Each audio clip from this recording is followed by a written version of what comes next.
classifiquei aqui como um fato relevante do Credit Suisse Hedging Grifo, soltaram o mesmo fato relevante com o mesmo texto, que vem prestar esclarecimentos em razão de especulações sobre o grupo Credit Suisse e rumores que trouxeram alguns questionamentos e certa volatilidade em relação à negociação das cotas dos fundos nos últimos dias. Deixa eu aparecer aqui na tela, que tem bastante texto nesse fato relevante. Bom, e aí, seguindo, sobre o grupo Credit Suisse. O grupo CS tem uma posição de liquidez com índice de cobertura de liquidez de 191%. Tá, isso aí, detalhe demais que não interessa para a gente. Eles estão dizendo assim, como banco, aqui um pouco de detalhe vale a pena.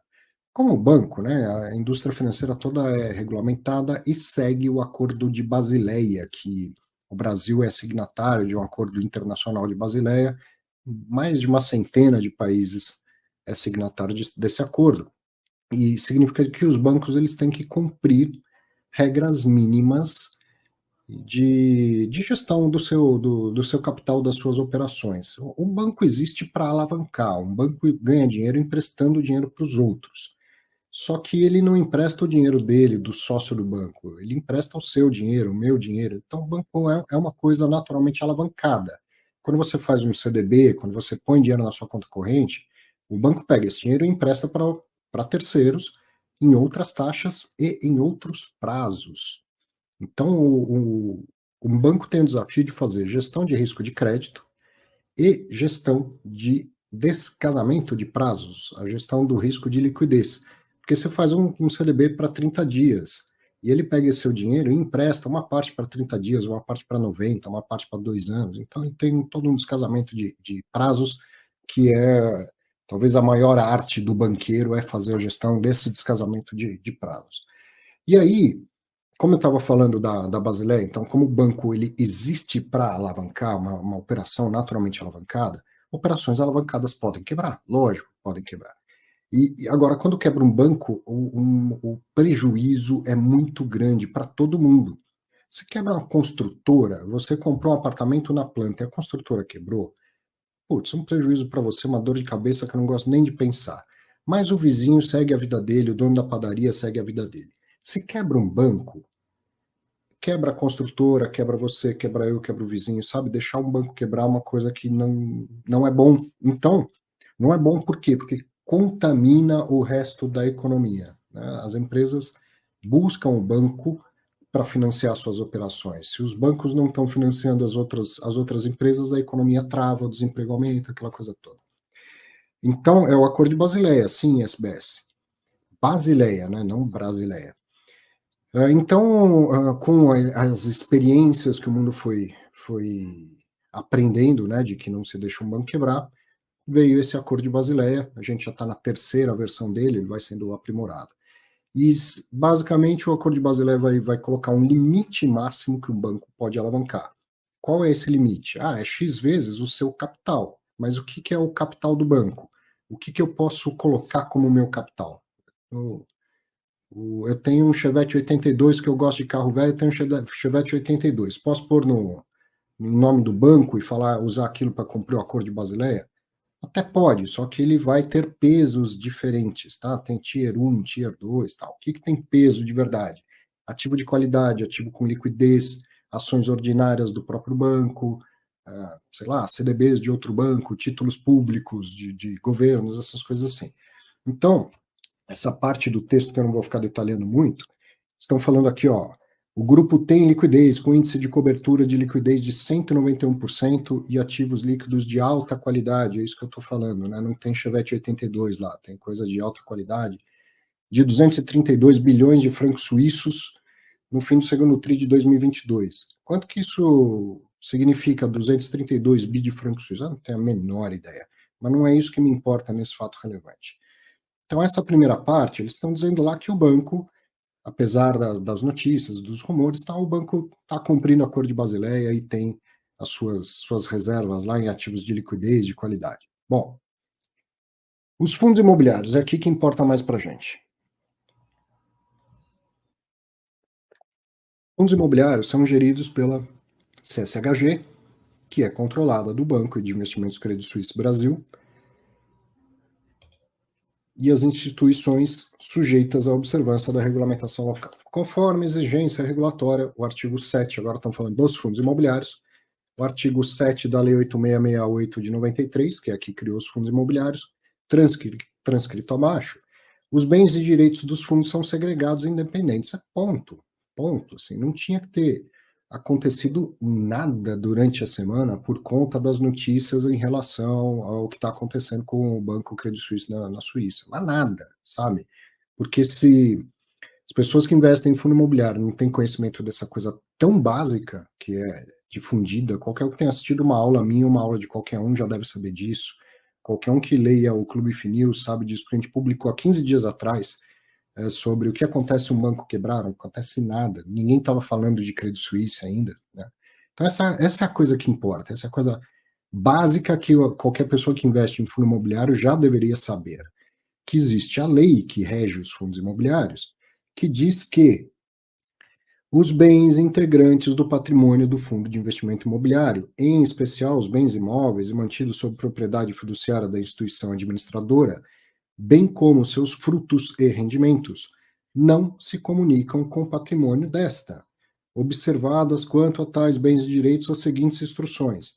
Então, o patrimônio de um fundo imobiliário não integra o ativo da administradora, não responde direto ou indiretamente por qualquer obrigação da instituição administradora, não compõe a lista de bens e direitos da administradora para efeito de liquidação judicial ou extrajudicial, não pode ser dado em garantia de débito de operação de instituição administradora, não é passível de execução por qualquer credor de administradora, por mais privilegiados que possam ser, e não podem ser constituídos quaisquer ônus reais sobre os imóveis.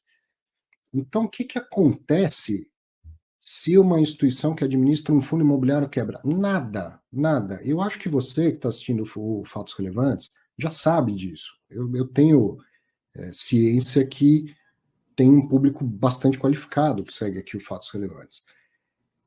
Ainda assim, tem 1.800.000 investidores de fundo imobiliário. Eu sei que nem todos eles sabem, mas a maioria deveria saber disso. Tá? Que é uma coisa muito, muito importante de saber e muito fácil de encontrar essa informação.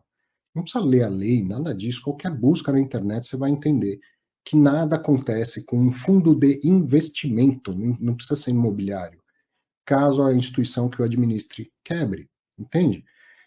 E aí, então, termina o fato relevante lá, o pessoal do Credit Suisse dizendo assim: reforçamos que, em razão da segregação descrita acima, os resultados e rendimentos dos fundos imobiliários seguirão suas alocações específicas e tal. Enfim, não tem nada a ver uma coisa com a outra. Ponto.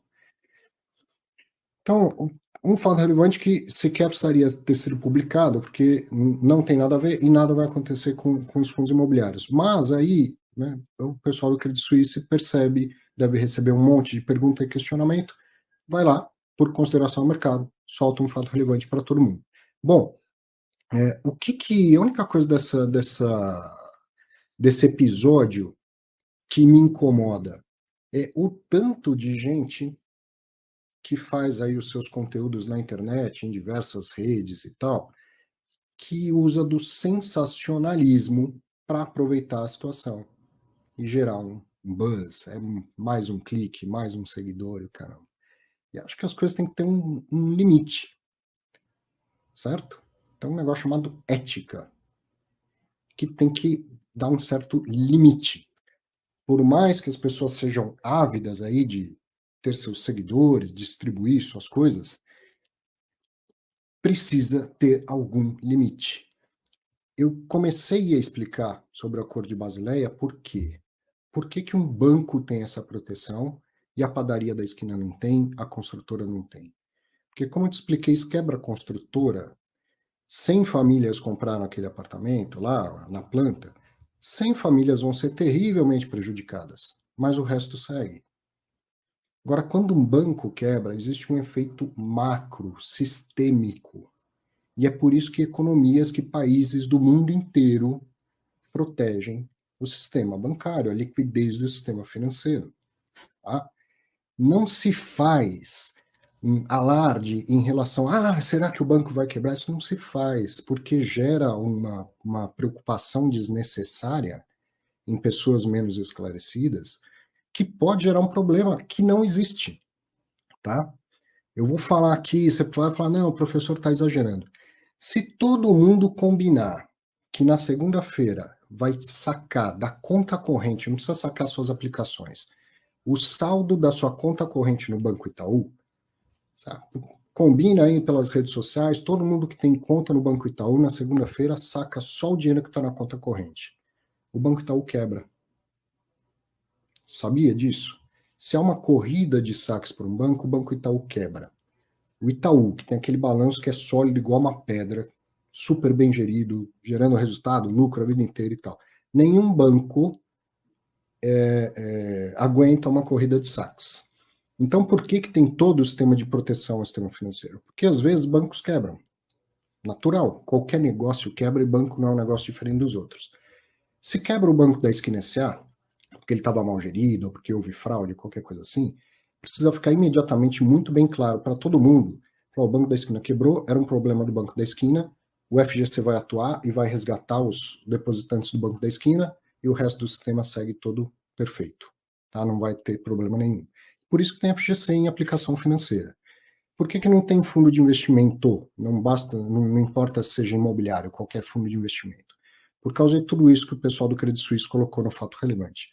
Patrimônio do fundo, o fundo tem CNPJ, quando você vai fazer a declaração do imposto de renda, não é um inferno ficar procurando o CNPJ de cada fundo, mas é para isso. O fundo tem um CNPJ próprio, o patrimônio pertence àquele CNPJ, não tem nada a ver com o CNPJ do banco, tá? Então, o sistema de proteção de Basileia lá e o FGC existe para quê? Porque você quebra o banco da esquina SA, porque ele precisava quebrar, ele era pequenininho, ele precisava quebrar porque ele foi mal gerido. E as pessoas falam, nossa, o banco da esquina quebrou, acho que o Itaú vai quebrar também, todo mundo sai correndo para sacar o dinheiro do Itaú, quebra o Itaú. Então não se faz alarde, não se faz sensacionalismo quando o assunto é a solidez de um banco. Entendeu? Então, as pessoas que estão aí fazendo seus conteúdos, vendendo seus infoprodutos e tal, precisa ter um limite. O limite é a ética, é o conhecimento de finanças, o conhecimento básico disso que eu estou falando.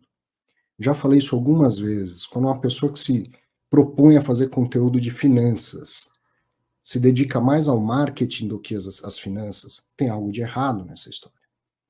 Isso interessa ao marketing, o sensacionalismo, o pânico, isso interessa ao marketing. As finanças não interessa nada. Então, por favor, você que acompanha pessoas na internet, faz bem em acompanhar, seja crítico. Tá? Tem gente que quer ser influenciador. Quem quer ser influenciador quer que você seja influenciável. Não seja. Seja crítico. Tire o que tem de bom nos conteúdos da internet. Mas não seja influenciado por ninguém. E a quem faz os seus conteúdos e deseja ou não influenciar as pessoas, mais finanças, menos marketing. Mais ética, quando o assunto é mercado financeiro. Tá? Porque isso é muito sério. Que isso mexe com o futuro das pessoas, a poupança das pessoas, o que elas pretendem para sua aposentadoria. Então, se você vê lá uma situação e fala, não, o cara fez isso aí, mas no final, professor, ele explicou tudo isso que você está falando. Ele fez um vídeo falando, CCHG vai quebrar, o que acontece com os fundos imobiliários, mas depois, no final, ele acalmou todo mundo e disse que não tinha problema nenhum. Não é simples assim. Não é simples assim. Sabe uma frase que você já curtiu, já compartilhou, já falou por aí, que assim, não adianta o cara ter PhD e tratar mal o porteiro? Lembra dessa frase? Não adianta o conteúdo ser bom, de alto nível, se o marketing é de baixo nível. Não adianta. É a mesma coisa. Entende? Credit Suisse Hedging Grifo, eu já entrevistei, já tive oportunidade de estar junto com o Augusto, inclusive para dar aulas, e ele falou uma coisa muito importante sobre a comunicação, ela tem que ser consistente, ela tem que ser coerente. Então, se o cara tem um conteúdo que é bom e uma comunicação que é ruim, isso não é coerente. Não é coerente. Eu não consigo dissociar uma coisa da outra. O cara vai fazer uma baixaria de te causar um pânico, falando, o banco pode quebrar, para depois falar que não tem problema nenhum. Não, não é assim que faz, gente. E tem gente que eu conheço, que eu respeito e que eu vi fazer isso. Cuidado, mais finanças, menos marketing, certo? Bom, chega de falar disso porque nem precisava a gente estar falando disso, né? Mas é impressionante o quanto essa avidez pelas coisas leva, de vez em quando, mesmo gente séria, para um caminho que não é bom, certo? Então, menos rede social, menos idolatria, mais estudo, como eu sempre gosto de dizer. Vamos lá, virar uma chavinha,